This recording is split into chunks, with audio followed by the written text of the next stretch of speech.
नमस्कार, वेलकम। स्वागत है दोस्तों आपका अपने YouTube channel study with Vinod Garhwal पर। हम आज पढ़ेंगे राज्य व्यवस्था के अंतर्गत संविधान निर्माण की प्रक्रिया।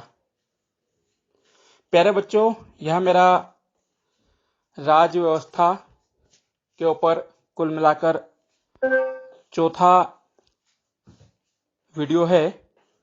अब तक पिछले 3 वीडियो में हमने संविधान की आधारभूत बातें, जिनमें संविधान का अर्थ, परिभाषाएं, प्रकार और उसकी आवश्यकताएं पढ़ी। आज से हम संविधान निर्माण की प्रक्रिया जानेंगे। यदि अभी तक आपने मेरे इस चैनल को सब्सक्राइब नहीं किया है तो आपसे गुजारिश है कि आप अपने इस चैनल को सब्सक्राइब करें और वीडियो पाएं। संविधान निर्माण की प्रक्रिया एक व्यापक प्रक्रिया है और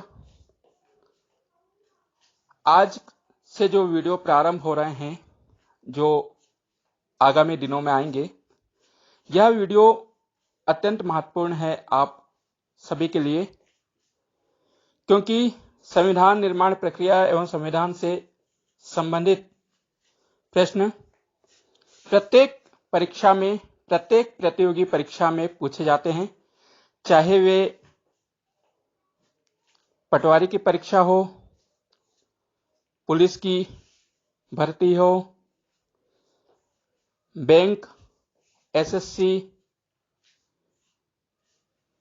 पीएससी, यूपीएससी, आईएएस, जितनी भी प्रतियोगी परीक्षाएं होती है, उनकी दृष्टि से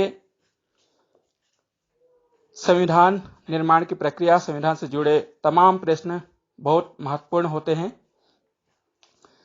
इसलिए मेरी आप सभी से गुजारिश है, निवेदन है कि आज से आप इन वीडियो को ध्यानपूर्वक सुनें और अपने साथ एक कॉपी और पेन अवश्य लेकर बैठें, ताकि आप मेरे द्वारा बताई गई बातों को नोट कर सकें और उन्हें याद करें।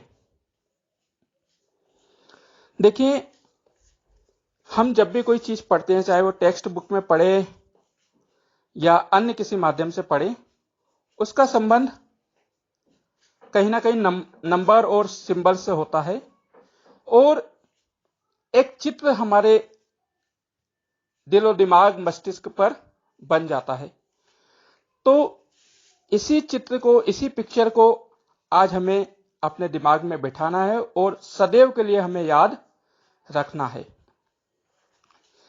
संविधान निर्माण की प्रक्रिया एक लंबी प्रक्रिया होती है। हमने संविधान को जब पढ़ा था तो हमने जाना था कि संविधान किसी भी देश की राजनीतिक व्यवस्था का आधारभूत ढांचा होता है। संविधान मूलभूत नियम होते हैं जिससे देश की सरकार संचालित होती है। शासन के 3 अंग होते हैं, व्यवस्थापिका, कार्यपालिका, न्यायपालिका, और इन तीनों के मध्य ही शक्तियों का विभाजन, शक्तियों का बंटवारा संविधान द्वारा किया जाता है।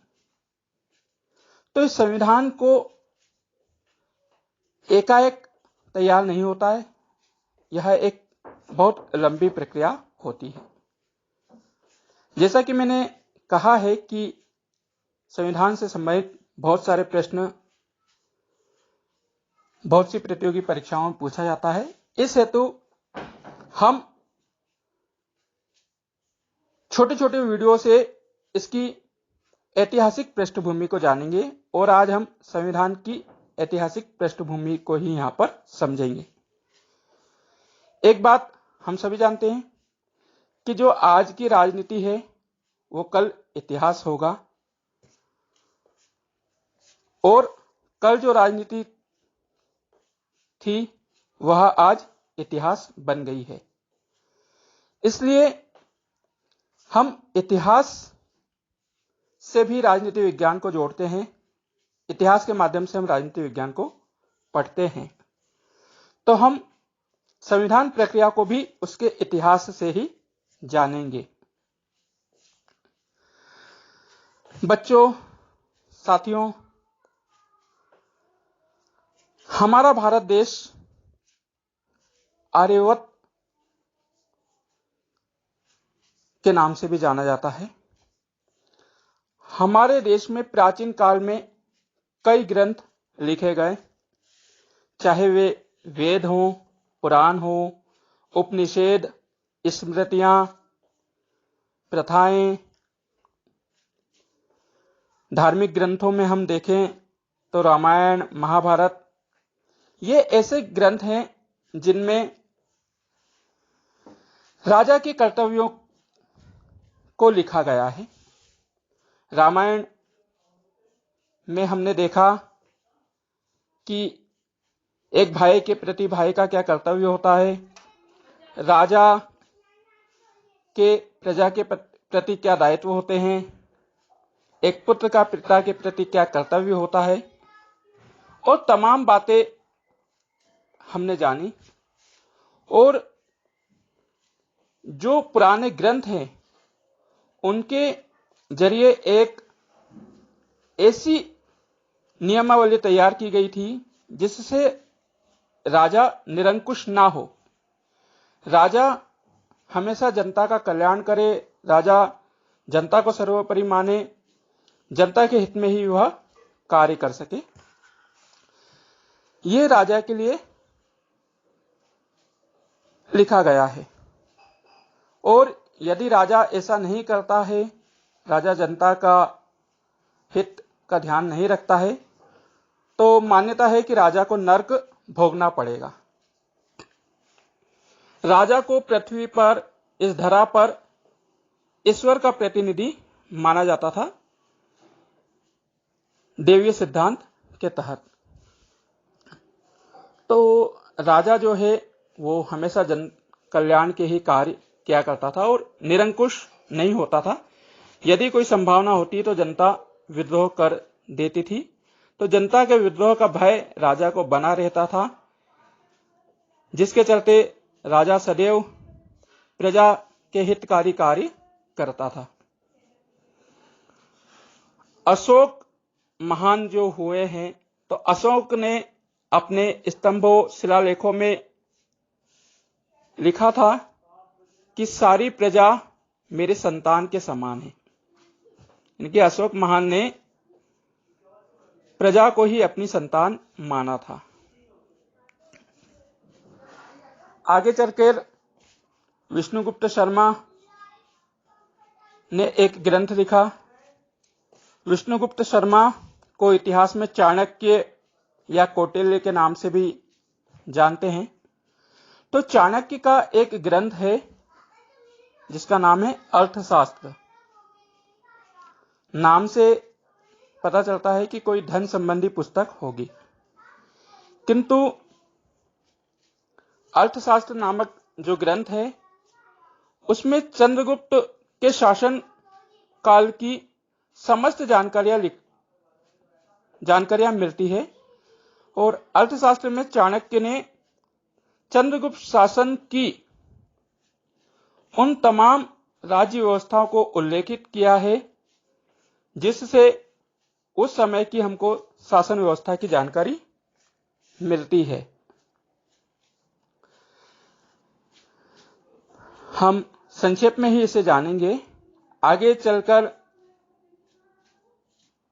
भारत पर विदेशी आक्रमण भी प्रारंभ हो गए। 1191-1192 में तराइन के युद्ध हुए, जहां पर सन 1192 में मोहम्मद गोरी ने पृथ्वीराज चौहान को हरा दिया और उसके बाद गुलाम वंश की स्थापना हुई। सन 1526 में बाबर ने इब्राहिम लोधी को हराया और यहां से मुगल साम्राज्य की स्थापना हुई।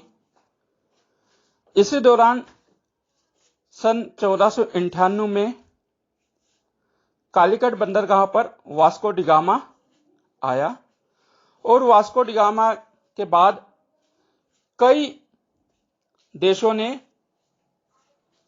भारत की ओर रुख किया। 1600 के आसपास भारत में पुर्तगाली, डच, फ्रांसीसी, अंग्रेज अनेक देशों के व्यापार करने के उद्देश्य से आए थे। इसके चलते सन 1600 में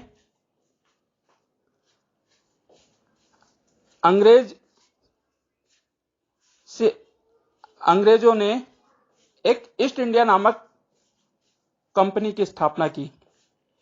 31 दिसंबर 1600 में ईस्ट इंडिया कंपनी की स्थापना की गई और इस ईस्ट इंडिया कंपनी जो कि व्यापार के उद्देश्य से आई थी, इसने व्यापार के माध्यम से लगभग भारत में 350 वर्षों तक अपना व्यापार किया और व्यापार के माध्यम से ही यह किस प्रकार भारत को अपना उपनिवेश बना लिया। इन 350 वर्षों में से लगभग 200 वर्ष हम अंग्रेजों के उपनिवेश बन गए, हम इंग्लैंड के उपनिवेश बन गए, भारत अंग्रेजों का गुलाम बन गया। तो ईस्ट इंडिया कंपनी ने 350 वर्षों में कैसे व्यापार से शासन की ओर अपने कदम बढ़ाए, कैसे ईस्ट इंडिया कंपनी जो व्यापार करने आई थी वो हम पर राज करने लगी, इन तमाम विषयों पर हम नेक्स्ट वीडियो में चर्चा करेंगे और जानेंगे कि जो कंपनी व्यापार करने आई थी वो हम पर कैसे राज करने लगी। इस दौरान कौन कौन से अधिनियम आए, कैसे सोने की चिड़िया कहा जाने वाला भारत अंग्रेजों का गुलाम बन गया। इन तमाम मौलिक प्रश्नों के जवाब हम अगले वीडियो में जानेंगे। तो आज के लिए इतना ही। यदि वीडियो पसंद आया हो तो लाइक करें और इस जानकारी को अन्य साथियों के साथ शेयर करें ताकि उन्हें भी अध्ययन करने में मदद मिले। और वीडियो से संबंधित कोई यदि जानकारी आपको अच्छी नहीं लगी है, अच्छी लगी है तो कमेंट बॉक्स में कमेंट करें। आप अपना अध्ययन निरंतर जारी रखें, घर पर इन बातों का गहराई से अध्ययन करें। आज के लिए इतना ही। अब मुझे इजाजत दीजिए। Good bye and thank you to watching my YouTube channel study with Vinod Garhwal. जय हिंद।